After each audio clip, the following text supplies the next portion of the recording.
اچھا، اب پھر اس کے بعد ایک اعتراض یہ بھی ہوتا ہے کہ اگر ایسی ہی بات ہے جیسے کہ آپ نے کہا کہ چوتھے امام کو بہت خوشی ہوئی، تو پھر اس عید کا نام عید زہرا کے بجائے عید امام زین العابدین ہونا چاہیے تھا، یہ ایک اعتراض ہے. یا اس کا نام عید حضرت زینب سلام اللہ علیہا ہونا چاہیے تھا. اللہم صلی علی محمد وعلی.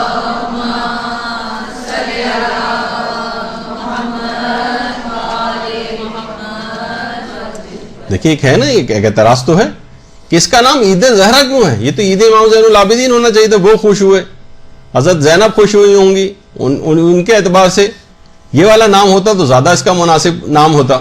تو عید زہرا کیوں؟ جبکہ پھر کہتے ہیں کہ اس عید کو ان سے منسوب کرنا، جبکہ حضرت زہرا تو اتنے ان ظالموں، یہ تو سمجھیں کہ 66 ہجری کے قریب 65-66 ہجری میں ظالم مارے گئے، اور حضرت زہرا کا تو شہادت کب ہو چکی تھی، تو پہلے سے واقعے سے کیسے خوش ہو سکتی ہیں؟ تو دیکھیے یہ کہا جاتا ہے کہ زمانی فرق ایک ایسا فرق ہے کہ جس کی وجہ سے یہ روایت، یہ بات غلط ہے کہ اس دن کو اس وجہ سے خوشی کا دن منا کے عید زہرا کا نام دیا جائے، کیونکہ حضرت زہرا کی شہادت کے تو کتنے عرصے بعد یہ واقعہ ہوا ہے، تو پہلے سے کیسے خوش ہو رہی تھیں. تو اب دیکھیے یہاں پر بھی علماء فرماتے ہیں کہ ان ملعونوں کے سب سے زیادہ جو مارے جانے کی خوشی، جو سب سے زیادہ خوشی وہ حضرت زہرا کو ہی ہوئی ہوگی، اور سب سے زیادہ ان کا دل شاد ہوا ہوگا. اب پھر یہ سوال کہ یہ اتنے قتل سے اتنا پہلے سے کیسے خوش ہوئیں؟ تو دیکھیے خوشی اور غم جو ہیں یہ کوئی زمانی فرق معصومین کے لیے اس میں فرق نہیں پڑتا ہے. مثلا واقع کربلا کتنے عرصے بعد ہونا تھا پیغمبر کے، لیکن پیغمبر امام حسین کو جب بھی دیکھتے تھے، اور کتنے واقعات ایسے ہیں کہ پیغمبر رونے لگتے تھے اور غم مناتے تھے. کتنے سینکڑوں سال پہلے انبیاء جو تھے وہ واقع کربلا کو یاد کر کے روتے رہے، کتنی ہی روایات کے اندر اس کا تذکرہ آیا، جبکہ ان کے تو سینکڑوں سال بعد یہ واقعہ ہونا تھا. پیغمبر اسلام کے سامنے تو خود امام حسین موجود تھے، زندہ سلامت تھے، لیکن پھر بھی پیغمبر جو غم مناتے تھے.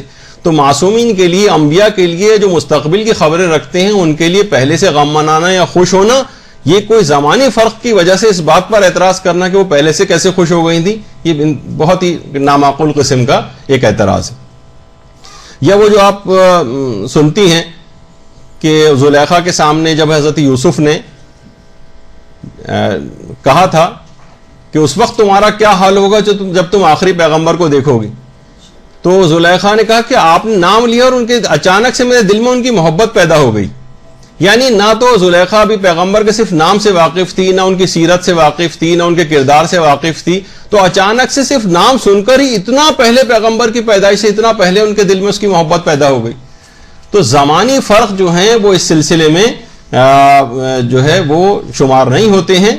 اور غم بھی پہلے انبیاء بھی واقع کربلا کے تناظر میں غم مناتے رہے اس واقعے سے بہت پہلے. تو اگر حضرت زہرا نے بھی اس لحاظ سے اس دن کے حوالے سے خوشی منائی، یا یہ کہ اس دن کو یاد کر کے، یا یہ کہ وہ خوش ہوئی ہوں گی اس وجہ سے کہ سب سے زیادہ خوشی ان کو ہوئی ہوگی، کیونکہ خاندان عصمت و طہارت کے اوپر جتنے مظالم اس ظالم نے کیے تھے اس لحاظ سے سب سے زیادہ خوشی جو ہے حضرت زہرا کو ہوئی ہوگی، اس وجہ سے ان سے منسوب کیا گیا اس کو.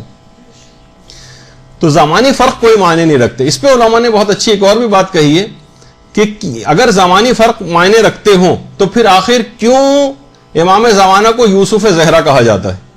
زیادہ بہتر نہیں تھا کہ اللہم صلی علی محمد وعلی محمد.